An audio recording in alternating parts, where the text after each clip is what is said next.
Hello दोस्तों, जैसा कि आप देख रहे हैं अपना खूबसूरत सा चैनल ब्राइट कोचिंग क्लासेस। और आपके इतने लेट होने के लिए जो हमारा वीडियो ये लेट से आ रहा है, टेक्निकल इशू के कारण कुछ लेट हो गया है। इसके लिए हम आपसे माफ़ी चाहते हैं और वादा करते हैं कि आगे कोई टेक्निकल इशू नहीं आने देंगे और कंटिन्यू वीडियो हमारा ऐसे ही चलता रहेगा। चलिए, हम लोग पिछले क्लास में पढ़े थे कि रासायनिक अपक्रिया के क्या दोष थे, और उसके बाद हम लोगों ने पढ़ा था कि रासायनिक अपक्रिया अगर लिखी हुई होगी तो हमें क्या क्या बात वहाँ पे पता चलती है। चलिए, हम आपको बता देते हैं। अगर आपने पिछली क्लास नहीं देखी है तो यहीं पे मैं बता देता हूँ कि अगर रासायनिक अपक्रिया कहीं लिखी हुई होती है तो हमें ये पता चल जाता है कि क्या चीज़ मिलकर क्या बना हुआ है, यानी किन चीज़ों से मिलकर क्या चीज़ नया चीज़ बना हुआ है, और उसका फार्मूला पता चल जाता है कि उसका अणुसूत्र क्या होता है। ठीक है ना, ये दो बात कोई भी रासायनिक अपक्रिया लिखी हुई होती है तो उसको हम पता लगा सकते हैं। ठीक है, और आगे हम आज के सेशन में पढ़ेंगे, बस यही पढ़ेंगे कि रासायनिक अपक्रिया कितने प्रकार के होते हैं, जो कि कक्षा 10 का बहुत ही मोस्ट इंपॉर्टेंट टॉपिक है और एग्जाम में हमेशा आता है बच्चों। इस वीडियो को तो स्किप करना ही नहीं है। आप पिछले दो जो तीसरा वीडियो है इसको स्किप कर देंगे, कोई दिक्कत नहीं, बट ये वाला जो वीडियो है इसमें आपको बहुत ही इंपॉर्टेंट चैप्टर है बच्चों। ये जो हमारा रासायनिक अपक्रिया का प्रकार जो टॉपिक है, ये एक लेक्चर में नहीं कंप्लीट होगा। इसके लिए कम से कम 2-3 लेक्चर लगेंगे। हालांकि आज मैं केवल आपको इनका इंट्रोड्यूस करा दूंगा और इनको एक्सप्लेन हम नेक्स्ट वीडियो में करेंगे। ठीक है ना, तो पहले ही बता देता हूँ कि ये सारे चीज़ों का हम एक्सप्लेनेशन अलग अलग, जैसे कि संयोजन अपक्रिया किसे कहते हैं, इसका डिफिनीशन उदाहरण सहित केवल हम आज इन लोगों को केवल समझा देंगे कि ये क्या है। ठीक है ना, चलिए आइए देखते हैं कि रासायनिक अपक्रिया के प्रकार में कक्षा 10 के सिलेबस में हमें क्या क्या पढ़ना है। तो रासायनिक अपक्रिया के प्रकार में पहला प्रकार है हमारा संयोजन अपक्रिया, कि संयोजन अपक्रिया किसे कहते हैं। दूसरा है हमारा विस्थापन अपक्रिया। अनुत्क्रमणीय अपक्रिया जानना है आपको, उत्क्रमणीय अपक्रिया जानना है आपको बच्चों। उसके बाद है अपघटन अपक्रिया जानना है, वियोजन अपक्रिया जानना है, उसके बाद विस्थापन अपक्रिया, उसके बाद ऊष्माक्षेपी अपक्रिया, ऊष्माशोषी अपक्रिया। ये दो अपक्रियाएं हैं बच्चों। यहाँ पे देखिए, ऊष्माक्षेपी अपक्रिया एक है अलग, जैसे बोलेंगे ऊष्माक्षेपी अपक्रिया किसे कहते हैं, फिर आपको आ सकता है ऊष्माशोषी अपक्रिया किसे कहते हैं, यानी कि इसमें इसी एक ही लाइन में दो चीजें लिखी हुई हैं। दूसरे में है उपचयन अपचयन अपक्रिया। इसे उपचयन को ऑक्सीकरण अपक्रिया भी कहते हैं। अपचयन अपक्रिया ही इसको इंग्लिश में रिडक्स अपक्रिया कहते हैं, और उपचयन को ऑक्सीडेशन रिएक्शन भी कहा जाता है। तो उपचयन अपचयन भी एक अलग अलग अपक्रियाएं हैं। जब ये दोनों रिएक्शन एक ही रिएक्शन में होते हैं तो उसे हम रेडॉक्स अपक्रिया कहते हैं। तो जब ये मैं पढ़ाऊंगा आपको तब इसे मैं आपको समझा दूंगा। और है अवक्षेप अपक्रिया। अवक्षेप अपक्रिया कोई अलग से अपक्रिया नहीं होती है बच्चों। हम इसमें बस खाली इसमें जो केमिकल रिएक्शन के बाद कुछ जो नया उत्पाद बनता है उसमें एक सॉलिड उत्पाद बनता है जो विलयन में अघुलनशील होता है और विलयन में नीचे बैठ जाता है। तो इस प्रकार की जो अपक्रियाएं होती है उसे अवक्षेप अपक्रिया कहते हैं।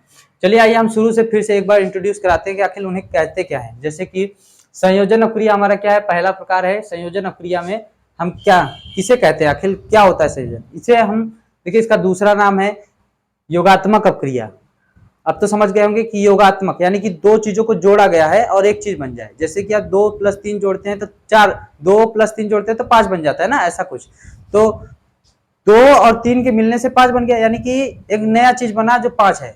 तो इसी प्रकार का यहाँ भी हम रिएक्शन पढ़ेंगे कि अगर आपने यहाँ पे देखिए, जैसे Mg और +O2 लिखा और इसे MgO लिख दिया जाता है, यानी Mg और O2 के मिलने से क्या बन जाता है, MgO। इसे ऐसे पढ़ते हैं बच्चों कि मैग्नीशियम के रिबन को ऑक्सीजन की उपस्थिति में जब हम दहन कराते हैं, जलाते हैं, तो मैग्नीशियम ऑक्साइड का राख प्राप्त होता है। यानी कि आपसे पूछा जा सकता है कि मैग्नीशियम का जो राख होता है उसका फार्मूला क्या होता है, तो आप यही बताएंगे मैग्नीशियम ऑक्साइड MgO। तो इस तरीके से हमने आपको संतुलित करना भी बताया था बच्चों, तो देख लीजिए कि ये संतुलित है कि नहीं। तो Mg क्या है, एक है, इधर एक है, लेकिन ऑक्सीजन इधर 2 है, तो हमने बताया था मोलों की संख्या बढ़ा दो तो यहाँ पे 2 हो गया। ठीक है, तो इसका एग्जाम्पल है, ये क्या है, एग्जाम्पल। अभी हम आपको पढ़ा नहीं रहे हैं, बस खाली इससे इंट्रोड्यूस करवा रहे हैं। ठीक है ना बच्चों, तो नेक्स्ट वीडियो में हम अगले वीडियो में सारे एक एक टॉपिक को लेकर अच्छे से इसका डिफिनीशन लिखवाएंगे। ठीक है, तो इसका क्या डिफिनीशन होगा, जब 2 या 2 से अधिक अभिकारक मिलकर कोई एक उत्पाद बनाते हैं, जैसे 2 ये मिले हैं, एक बना है, तो इसे हम क्या कहते हैं, संयोजन अपक्रिया कहते हैं। विस्थापन अपक्रिया, जब कोई कम क्रियाशील धातु के विलयन से अधिक क्रियाशील धातु के अधिक क्रियाशील धातु द्वारा उसको उसके विलयन से विस्थापित किया जाता है, तो ऐसे अपक्रिया को विस्थापन अपक्रिया कहते हैं। जैसे यहाँ पे मैं दिखा देता हूँ, ये एग्जाम्पल है, मैं यहाँ पे एग्जाम्पल यहाँ पे लिख देता हूँ कि ये जो भी चीजें इस साइड लिखी जा रही हैं ये सारे के सारे क्या हैं, एग्जाम्पल हैं इन सबके, ठीक है ना। ठीक है, इस तरीके से सारी चीजें क्या हैं, एग्जाम्पल ही हैं। तो आगे देखिए विस्थापन अपक्रिया का क्या एग्जाम्पल रहेगा हमारे पास है, मान लीजिए कि आयरन ऑक्साइड वाला ही बहुत ही फेमस है, कॉपर सल्फेट के विलयन में हमने कई बार इस रिएक्शन को करा दिया है, FeSO4 कई बार करा दिया है। हालांकि और भी है, ये क्या है देखिए, ये अधिक सक्रिय है, ये कम सक्रिय है। अधिक सक्रिय वाला कम सक्रिय वाले को उसके विलयन वाले के साथ से जो है उसको निकाल कर आगे अलग कर दिया, यानी कि ये रिएक्शन जब कंप्लीट हुआ तो ये इसके साथ बॉन्डिंग था, तो अब क्या हुआ, वो अलग चला गया, यानी कि अधिक सक्रिय वाला कम सक्रिय वाले को विस्थापित कर देता है। तो ऐसे रिएक्शन क्या होते हैं, विस्थापन अपक्रिया कहलाते हैं। उत्क्रमणीय अपक्रिया ऐसे अपक्रियाएं जो केवल एक ही डायरेक्शन में, एक ही दिशा में संपन्न होती है, यानी कि इधर से कोई भी अभिकारक था वह दूसरा बन गया, उत्पाद बन गया, अब वह उस उत्पाद से हम पुनः अभिकारक की ओर नहीं आ सकते, यानी कि एक ही डायरेक्शन में होने वाली अपक्रिया, एक ही दिशा में होने वाली अपक्रिया अनुत्क्रमणीय अपक्रिया कहलाती है। जैसे हम आपको दिखाना चाहते हैं अनुत्क्रमणीय अपक्रिया का एक उदाहरण हमारे पास है, अनुत्क्रमणीय अपक्रिया का है कैल्शियम कार्बोनेट। तो कैल्शियम कार्बोनेट वाला ले लीजिए, यह अनुत्क्रमणीय अपक्रिया का ही उदाहरण है। अपघटन में CaO plus CO2 carbon dioxide, ठीक है ना। तो अनुत्क्रमणीय अपक्रिया हो गई। देखिए ये अनुत्क्रमणीय अपक्रिया है, ये इसका भी एग्जाम्पल है अनुत्क्रमणीय अपक्रिया। केवल आपको ये बताने के लिए मैंने इसको लिखा है, हालांकि आपको किताब में नहीं मिलेगा, मैंने ये लिखा है इसलिए कि ये थोड़ा सा जानकारी होगी तो आप इन दोनों में अपघटन और वियोजन में अंतर कर पाएंगे। हालांकि ये दोनों लगते एकदम सेम है, बस इन्हीं वर्ड का फेर है।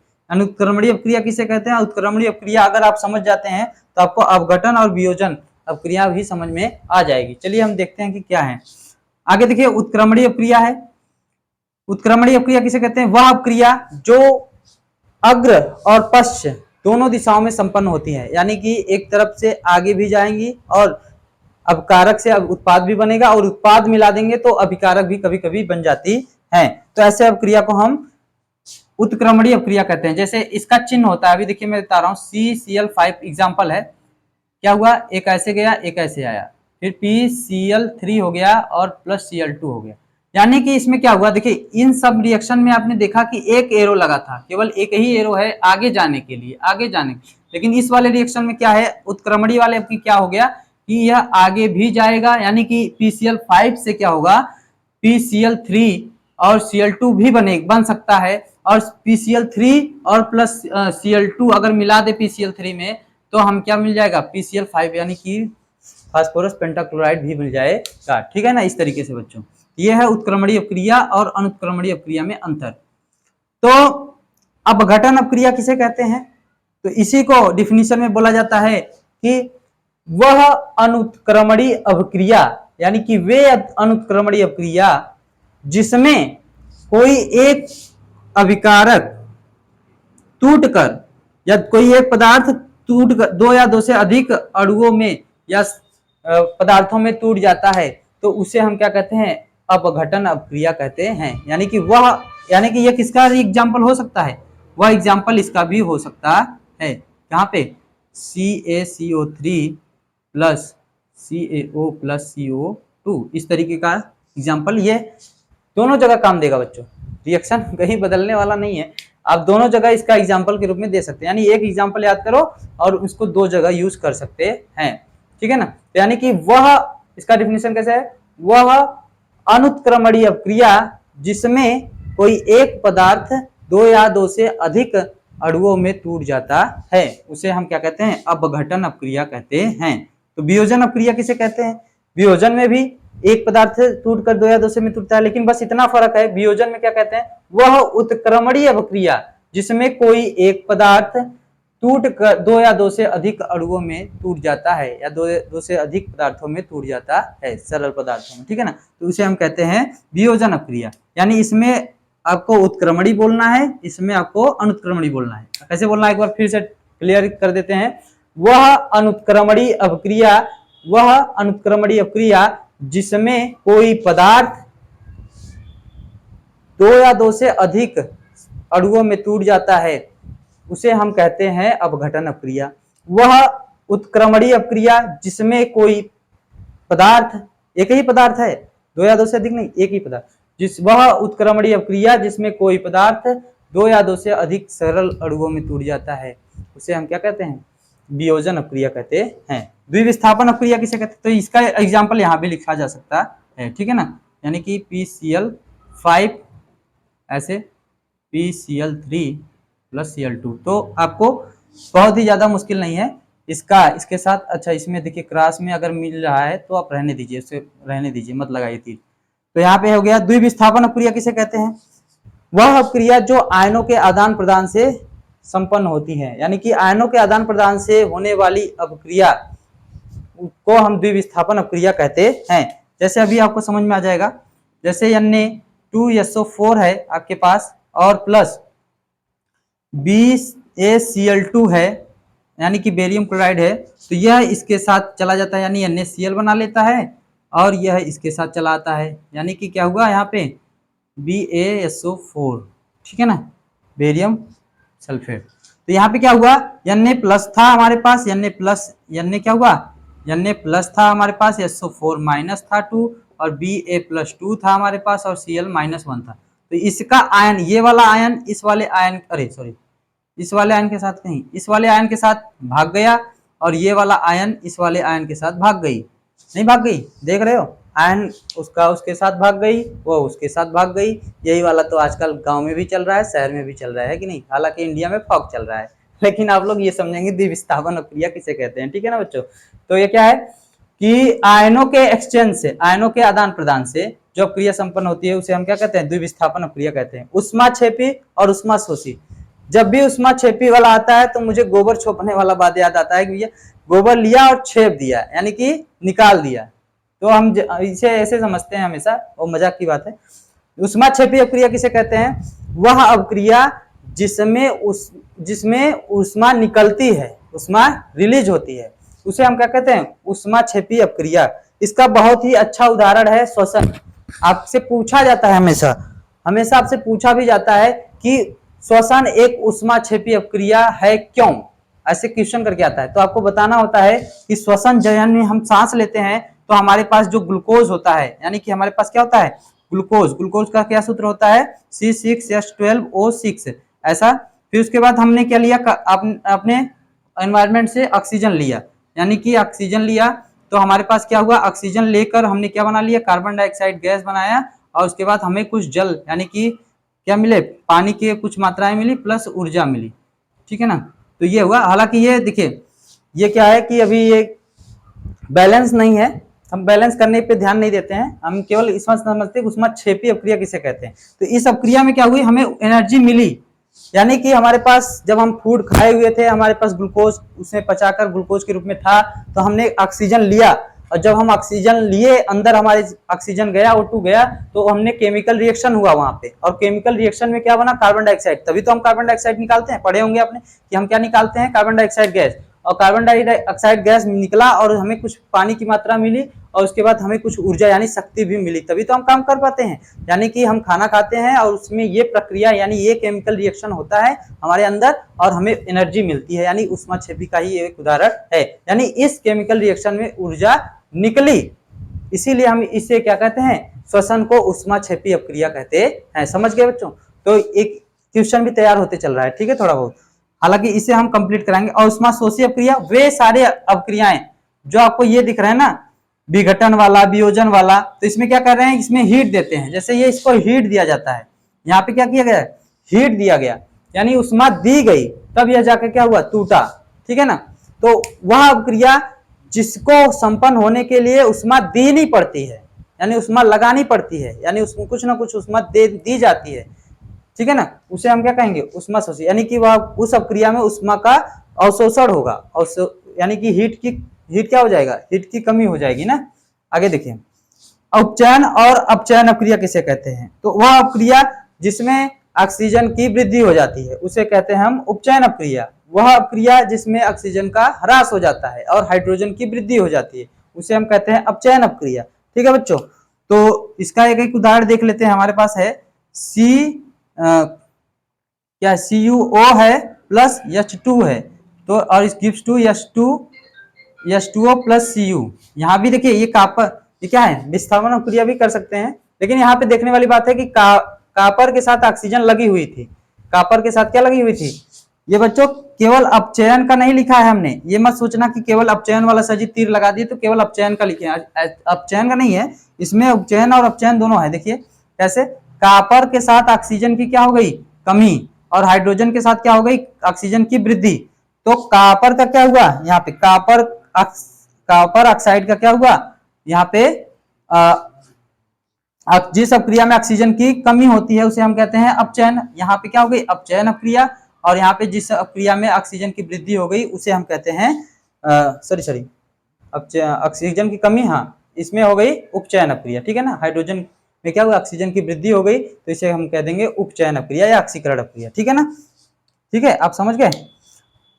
और अवक्षेप अपक्रिया क्या है, अवक्षेप अपक्रिया जिस अपक्रिया में जब दो विलयनों को मिलाने पर कोई एक अघुलनशील ठोस पदार्थ बनता है जो कि विलयन में नीचे बैठ जाता है उसे हम अवक्षेप कहते हैं, और ऐसे अपक्रिया को अवक्षेप अपक्रिया कहा जाता है। ठीक है ना बच्चों, तो इसका हमने बताया था, बेरियम क्लोराइड लिए थे हम लोग पिछले में रिएक्शन में हमने इसका कराया था। ठीक है ना, तो अब ये सारे हमने आपको इससे इंट्रोड्यूस करवा दिए हैं।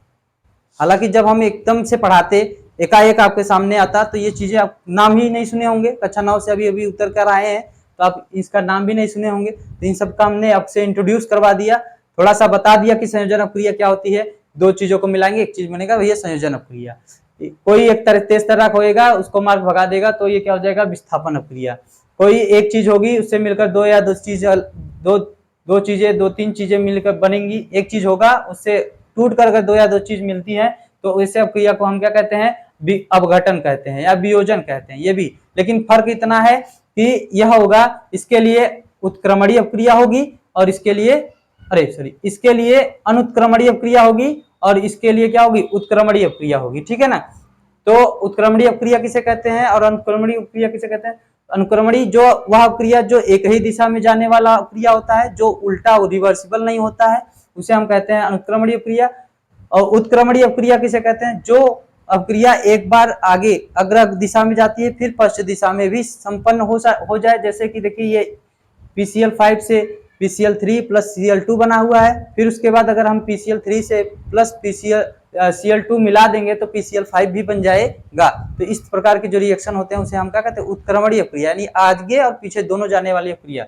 और अपघटन वह अनुक्रमणीय अपक्रिया जिसमें कोई एक पदार्थ अपने दो या दो से अधिक सरल अणुओं में टूट जाता है उसे हम कहते हैं अपघटन अपक्रिया। वियोजन अपक्रिया में बस यही कहना है कि वह उत्क्रमणीय अपक्रिया जिसमें एक पदार्थ दो या दो से अधिक अणुओं में टूट जाता है। ठीक है ना, विस्थापन आयनों के आदान प्रदान से संपन्न होने वाली अपक्रिया, ऊष्माक्षेपी अपक्रिया जिसमें ऊष्मा निकलती है, ऊष्माशोषी अपक्रिया जिसमें ऊष्मा का ह्रास होता है और ऊष्मा देनी पड़ती है अपक्रिया के लिए, और अवक्षेप अपक्रिया जिसमें हमें अवक्षेप प्राप्त होता है।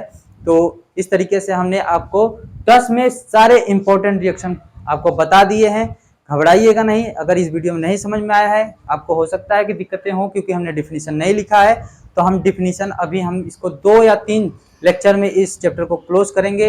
ये 10 के 10 दिख रहे हैं, इनके सारे डिफिनीशन लिखेंगे, इसके सारे कम से कम 3 एग्जाम्पल हम आपको दिखाएंगे, 3-3, 4-4 एग्जाम्पल, एक एग्जाम्पल तो आप देख ही चुके हैं, 3-3, 4-4 एग्जाम्पल भी कराएंगे बच्चों। तो धन्यवाद, आप देखते रहिए हमारा खूबसूरत सा चैनल ब्राइट कोचिंग क्लासेस। धन्यवाद।